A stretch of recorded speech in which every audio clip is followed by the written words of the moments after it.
હર હર મહાદેવ મિત્રો, આજે આપણે ભગવાન ભોળેનાથની એક પવિત્ર કથા સાંભળવા જઈ રહ્યા છીએ। આ કથા એટલી ચમત્કારિક છે કે શ્રાવણ માસમાં આ કથા સાંભળવાથી આખા શ્રાવણ મહિનાનું પુણ્ય મળે છે। જે કોઈ તેને શ્રદ્ધાપૂર્વક સાંભળે છે તેના જીવનમાંથી દુઃખ, દરિદ્રતા અને કષ્ટો દૂર થઈ જાય છે। આ કથાનો ઉલ્લેખ શિવપુરાણમાં પણ જોવા મળે છે।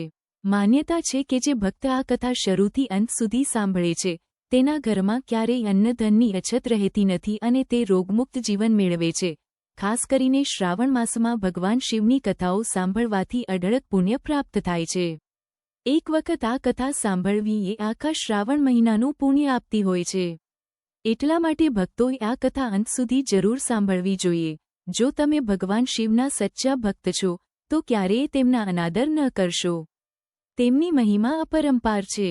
ભક્તો, કથા શરૂ કરતા પહેલા એકવાર કોમેન્ટમાં હર હર મહાદેવ લખો। અને જો હજી સુધી વિડીયોને લાઇક ન કર્યો હોય તો લાઇક કરી દો, કારણ કે તમારી એક લાઇક અમને નવી પ્રેરણા આપે છે। ચાલો હવે કથાની શરૂઆત કરીએ। પ્રાચીન સમયમાં એક શહેરમાં એક શેઠ અને તેની પત્ની રહેતા હતા।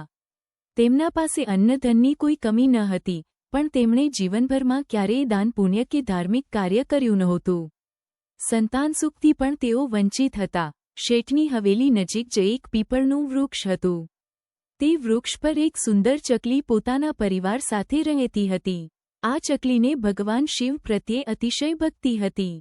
તે રોજ ભોળેનાથનું નામ લેતી અને તેમના સ્મરણમાં દિવસ પસાર કરતી। ચકલીએ એ પીપળાના વૃક્ષ પર માળો બનાવ્યો હતો અને તેને 2 નાના બચ્ચા હતા। દરરોજ તે અનાજ શોધવા માટે શહેરમાં જતી અને પોતાના પરિવારનું લાલન પાલન કરતી અને પછી પોતાના માળામાં આવીને બચ્ચાઓને ખવડાવતી। શહેરમાં એક મોટા ધનિક શેઠ રહેતા, જેઓ ખૂબ સંપત્તિશાળી હોવા છતાં પણ ક્યારેય કોઈને દાન આપતા ન હતા, ન તો ગરીબોની મદદ કરતા, ન મંદિરના કાર્યમાં સહયોગ આપતા, ન તો પક્ષીઓને અનાજ પાણી આપતા। ચકલી જ્યારે પણ ત્યાં જતી ત્યારે તેને એક દાણો પણ મળતો નહોતો। એક દિવસ ચકલી શેઠની હવેલીમાં બેસી ગઈ। ત્યાં શેઠ અને શેઠાણી વાતો કરી રહ્યા હતા। શેઠાણી કહેતી હતી, આપણી પાસે ઘણું ધન છે, આખું શહેર આપણને નગરશેઠ કહે છે, છતાં આપણા જીવનમાં એક ખાલીપો છે। આપણો કોઈ વારસદાર નથી। શેઠ જવાબ આપ્યો, એ આપણું નસીબ છે। કદાચ દીકરો આપણા ભાગ્યમાં નથી। જેટલા દિવસ જીવીશું એટલા દિવસ આ ધનનો ઉપયોગ કરીશું।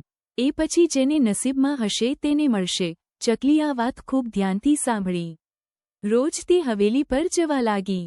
ધીમે ધીમે શેઠાણીનું મન ચકલી પ્રત્યે મમતા ભરાયું। ગુપ્ત રીતે તે ચકલીને દાણા નાખવા લાગી, પાણી આપતી।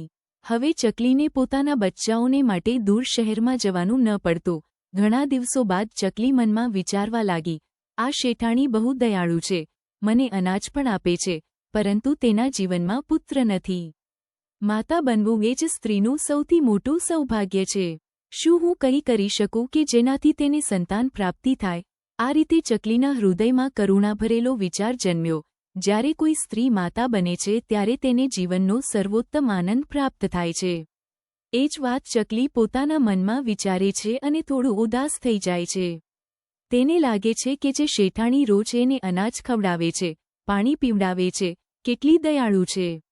ચકલી મનમાં નક્કી કરે છે કે એને આશીર્વાદરૂપે એક પુત્ર મળી રહે એ માટે કંઈક કરવું જોઈએ। એક દિવસ ચકલી નક્કી કરે છે કે હું કૈલાસ પર્વત પર જઈને ભગવાન મહાદેવ અને માતા પાર્વતી પાસે આ શેઠાણી માટે દીકરાની પ્રાર્થના કરી આવું। તે પોતાના પતિને કહે છે, હું થોડા દિવસ માટે દૂર જઈ રહી છું, તું બાળકોની સારી રીતે કાળજી રાખજે, તેમને ખાવાનું પાણી સમયસર આપજે। આ કહીને તે પોતાના માળામાંથી ઉડી જાય છે। દિવસ રાત ઉડતી રહે છે, ભૂખ તરસ સહન કરતી કૈલાસ પર્વત સુધી પહોંચે છે। ત્યાં પહોંચીને માતા પાર્વતીના ચરણોમાં પડી જાય છે અને થાકથી બેહોશ થઈ જાય છે। માતા પાર્વતી તેને ઉપાડી લે છે, પાણી પીવડાવે છે અને પ્રેમથી પૂછે છે, દીકરી, તું કોણ છે? અહીં સુધી કેમ આવી છે? તું ખૂબ જ વ્યાકુળ લાગી રહી છે। ચકલી વિનમ્રતાથી કહે છે, મૈયા, હું મારા માટે કંઈ માગવા આવી નથી। મારા ગામમાં એક શેઠ અને શેઠાણી રહે છે। શેઠાણી ખૂબ સારા સ્વભાવની છે, રોજ મને અનાજ પાણી આપે છે, પરંતુ તેમને સંતાન નથી। હું ઈચ્છું છું કે તેમને પુત્રનો આશીર્વાદ મળે। આ કહીને ફરીથી થાકથી બેહોશ થઈ જાય છે. માતા પાર્વતી ફરી એને સંભાળે છે, થોડા દાણા ખવડાવે છે અને કહે છે, ચિંતા ન કર, દીકરી. થોડા સમય પછી મહાદેવ સમાધિમાંથી જાગશે. પછી આપણે મને આ વાત કહેશું. થોડી વારમાં ભગવાન શિવ પોતાની સમાધિમાંથી ઉઠે છે. માતા પાર્વતી હાથમાં ચકલીને લઈને ભગવાન મહાદેવ પાસે જાય છે અને ચકલીની પ્રાર્થના તેમને સંભળાવે છે. એક વખત માતા પાર્વતી અને ભગવાન શંકર વચ્ચે વાતચીત થઈ રહી હતી. પાર્વતીજી એક નિર્દોષ ચકલીની વેદના સાંભળી મહાદેવ સમક્ષ આગ્રહ કરે છે કે એક ધનિક દંપતીને સંતાન સુખ આપવું જોઈએ. ભગવાન શિવ ધ્યાનમાં જોયું કે તે શેઠ શેઠાણીના ભાગ્યમાં પુત્ર નથી. તેથી તેઓ પાર્વતીજીને કહે છે, હે દેવી, જે તેમના કર્મોમાં નથી તે હું કેવી રીતે આપી શકું? પણ માતા પાર્વતી અડગ રહે છે અને કહે છે, આ ચકલી આશાભરેલા હૃદયથી દૂરથી આવી છે. તેના વિશ્વાસને ખાલી નહીં મોકલી શકાય. અંતે ભગવાન શંકર પાર્વતીજીની ભાવનાને માન આપી આશીર્વાદ આપે છે, પરંતુ સાથે શરત મૂકે છે, તેમને પુત્ર તો મળશે, પરંતુ પછીથી તેમને નાસ્તિકતાને છોડવી પડશે. ભક્તિનો માર્ગ અપનાવવો પડશે, દાન કરવું પડશે, મંદિરમાં જવું પડશે અને ભગવાનના નામનું સ્મરણ કરવું પડશે. નહીં તો તેમના પુત્રનું આયુષ્ય ટૂંકું થઈ જશે. ચકલીએ આશીર્વાદ મેળવી આનંદથી નમન કરે છે અને પોતાની માળા તરફ પાછી ઉડી જાય છે. થોડા જ સમયમાં શેઠાણી ગર્ભવતી બને છે અને 9 મહિના પછી તેમને એક સુંદર પુત્ર થાય છે. શેઠ શેઠાણી ખૂબ આનંદ અનુભવે છે. ચકલી પણ ખુશ થાય છે, કારણ કે તેને લાગે છે, હવે આ ધનિક પરિવાર પોતાના પુત્ર માટે સારી સારી વસ્તુઓ લાવશે અને તેમાંથી મળેલા ટુકડા મને પણ મળશે. સમય વીતી જાય છે. એક પછી એક શ્રાવણના માસ પસાર થાય છે. ચોથો શ્રાવણ પૂરો થાય છે અને 5મો શ્રાવણ માસ આવવાનો હોય છે ત્યારે ચકલીને ચિંતા સતાવા લાગે છે. શેઠનો દીકરો હવે 5 વર્ષનો થયો હતો. છતાંય શેઠ અને શેઠાણી કોઈ ધાર્મિક કાર્ય કરતા નહોતા. ન તેઓ મંદિરે જતા, ન ભિક્ષા આપતા, ન શ્રાવણના સોમવારના વ્રત કરતા. આ જોઈને સકલીને ખૂબ દુઃખ થતું. તે વિચારે છે કે જો આ લોકો કદી દાન પુણ્ય નહીં કરે તો ભગવાન શિવના કહેવા પ્રમાણે તેમનો પુત્ર ટૂંક સમયમાં જીવન ગુમાવી બેસશે. આ વિચારથી સકલી ચિંતિત અને ઉદાસ રહેતી. તેને ખ્યાલ નહોતો કે હવે શું કરવું. કેમ કે શેઠ અને શેઠાણી તેની ભાષા કે હાવભાવ સમજવા સક્ષમ નહોતા. ઘણો વિચાર કર્યા પછી સકલી નક્કી કરે છે કે તે પાછી કૈલાશ પર્વત પર જઈને માતા પાર્વતી અને ભગવાન શિવ પાસે મદદ માગશે. પોતાના બાળકો હવે મોટા થઈ ગયા હોવાથી તે તેમને કહે છે કે હું થોડા દિવસો માટે જઈ રહી છું, તમે તમારું ધ્યાન રાખજો.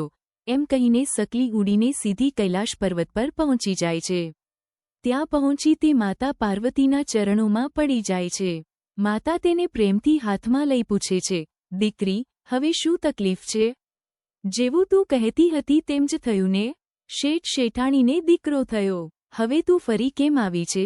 ત્યારે સકલી આદરપૂર્વક કહે છે, મૈયા, શેઠ અને શેઠાણીનો દીકરો થયો છે, પણ હું તેમને સાચા માર્ગે લઈ જઈ શકી નથી. આજે પણ તેઓ ન તો મંદિર જાય છે, ન દાન કરે છે, ન કોઈ પૂજા કરે છે.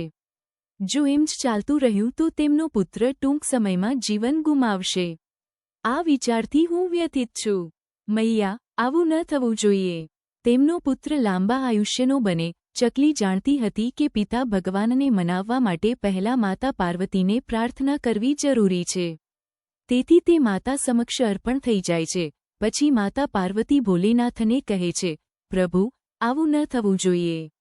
ચકલી ફરી કહે છે, મૈયા, મેં તેમને સમજાવવાનો ઘણો પ્રયત્ન કર્યો, પરંતુ તેઓ મારી ભાષા કે હાવભાવ સમજતા નથી. હવે તમે અને ભોલેનાથ જ તેમને સાચા માર્ગે લાવી શકો. એક વખત માતા પાર્વતી અને ભગવાન શંકરજી વિચાર કરે છે કે હવે તે દંપતીને પાઠ શીખવવાનો સમય આવી ગયો છે. થોડા દિવસો પછી તેઓ સાધુ સાધ્વીનું રૂપ ધારણ કરીને શેઠ શેઠાણીના ઘરના દ્વારે આવે છે. તેઓ ભિક્ષા માગે છે, મૈયા, અમને ખૂબ ભૂખ લાગી છે. અમને ભોજન આપશો નહીં તો તમારું કલ્યાણ મુશ્કેલ બની જશે. શેઠાણી હાથ જોડીને નમ્રતાપૂર્વક કહે છે, બાબા, કૃપા કરીને શ્રાપ ન આપશો. હું તમને શ્રદ્ધાપૂર્વક ભોજન કરાવું છું. ત્યાં પછી શેઠાણી મહાદેવ અને પાર્વતી જેઓ સાધુ સાધ્વી તરીકે આવ્યા હતા ને અંદર લઈ જાય છે અને સ્વાદિષ્ટ વાનગીઓ બનાવીને પીરસે છે. ભોજન પીરસવામાં તેનો નાનો દીકરો પણ મદદ કરે છે. ક્યારેક રોટલી લાવે, ક્યારેક શાક કે મીઠાઈ લાવે. આ સેવા જોઈને માતા પાર્વતી ખૂબ પ્રસન્ન થાય છે. તેમને લાગે છે કે આ સાચે જ ભોલેનાથનો પ્રસાદ છે અને એ ઘરમાં અતિ સદભાગ્ય છે. જ્યારે ભોજન પૂર્ણ થાય છે ત્યારે સાધુ સાધ્વી અર્થાત મહાદેવ પાર્વતી બહાર નીકળવા લાગે છે. ત્યારે શેઠ શેઠાણી નમ્રતાપૂર્વક હાથ જોડીને માફી માંગે છે. બાબા, જો અમારી સેવામાં કોઈ ખામી રહી ગઈ હોય તો અમને માફ કરજો. કૃપા કરીને શ્રાપ ન આપશો. ત્યારે ભગવાન કહે છે, ધ્યાનથી સાંભળો. તમારાથી ભૂલો થઈ છે અને આગળ પણ થતી રહેશે. જો આ રીતે ચાલશે તો તમારો પુત્ર ભારે સંકટમાં મુકાઈ જશે અને સમય પહેલા આ દુનિયા છોડી દેશે. આ વાત સાંભળીને શેઠ શેઠાણી વ્યાકુળ થઈ ભગવાનના ચરણોમાં પડી જાય છે. હે દયાળુ દેવ, વૃદ્ધાવસ્થામાં અમને દીકરો મળ્યો છે. અમે તેને ગુમાવી શકતા નથી. કૃપા કરીને અમને ઉપાય જણાવો. મિત્રો, એક વાત હંમેશા યાદ રાખજો. જો કોઈ જરૂરિયાતમંદ તમારા ઘર સુધી આવે તો તેને કદી ખાલી હાથ પરત ન મોકલો. દાન કરો, જીવતા પ્રાણીઓની સેવા કરો અને શ્રાવણ મહિનાના પવિત્ર સોમવારે ઉપવાસ અને વ્રત કરી ભગવાન મહાદેવની શ્રદ્ધાપૂર્વક આરાધના કરો. કથા મુજબ, એક દિવસ મહાદેવ શેઠ અને તેની પત્નીના ઘેર પધાર્યા. તેઓએ ભાવપૂર્વક હાથ જોડીને કહ્યું, બાબા, અમે આ શ્રાવણ મહિનાથી વ્રત ઉપવાસ, દાન અને પુણ્યના કાર્ય શરૂ કરીશું. ત્યારબાદ મહાદેવે કહ્યું, તમારા ઘરમાં રમતો દીકરો તમારા ભાગ્યનો પરિણામ નથી. તમારા નસીબમાં સંતાન ન હતું. આ પુત્ર તો એ ચકલીની પ્રાર્થના કારણે તમને મળ્યો છે, જે કૈલાસ પર્વત સુધી પહોંચી અમારે આગળ વિનંતી કરવા આવી હતી. એની વિનંતીના પરિણામે આજે તમે સંતાન સુખ માણી રહ્યા છો. એ સાંભળી શેઠ શેઠાણી ભાવવિભોર થઈ ગયા. થોડા સમયમાં એ ચકલી પણ ત્યાં આવી અને મહાદેવ પાર્વતીને પ્રણામ કરી. પછી બંને દેવદંપતી પોતાના સ્વરૂપે શેઠના ઘરેથી વિદાય લીધા. તે દિવસથી શેઠ શેઠાણી શ્રાવણ માસના સોમવારો ખાસ ભક્તિપૂર્વક ઉજવવા લાગ્યા. તેઓ ઉપવાસ કરતા, દાન કરતા, ભૂખ્યા લોકોને ભોજન કરાવતા, તળાવ ખોદાવતા અને મંદિર બાંધાવતા. ચકલી પણ ઉપવાસમાં સામેલ થઈ. 1 વર્ષ બાદ ફરીથી શ્રાવણના પ્રથમ સોમવારે મહાદેવ અને પાર્વતી શેઠ શેઠાણી સમક્ષ પોતાના દૈવી સ્વરૂપમાં પ્રગટ થયા. તેમને આશીર્વાદ આપ્યા કે તેમની ભક્તિ હંમેશા સફળ રહે અને જીવન આનંદ શાંતિથી ભરપૂર રહે. આ રીતે શેઠ શેઠાણી અને ચકલીના વ્રત ફળ્યા અને તેમને દિવ્ય આશીર્વાદ મળ્યો. મિત્રો, આ કથાથી આપણને સમજાય છે કે શ્રાવણના સોમવારે કરેલું વ્રત, ઉપવાસ અને દાન હંમેશા ફળદાયી બને છે. જે રીતે શેઠ શેઠાણીના સુખના દિવસો આવ્યા, એ જ રીતે સૌના જીવનમાં પણ સુખ શાંતિ આવે તેવી મહાદેવ પાસે પ્રાર્થના. જો તમને આ કથા ગમી હોય તો કોમેન્ટમાં જણાવશો અને વિડીયોને લાઇક તથા શેર કરવાનું ભૂલશો નહીં. વધુ ધાર્મિક કથાઓ, વાસ્તુ તથા ઇતિહાસ આધારિત વિડીયો જોવા માટે અમારી ચેનલને સબસ્ક્રાઇબ જરૂર કરજો. વિડીયો જોવા બદલ આભાર. આપનો દિવસ શુભ રહે. મિત્રો, વિડીયોમાં આગળ વધતા પહેલા જો તમે ઈચ્છો કે પિતૃઓની કૃપા હંમેશા તમારી પર રહે તો વિડીયોને લાઇક કરો અને કોમેન્ટમાં જય શિવ શંકર લખો.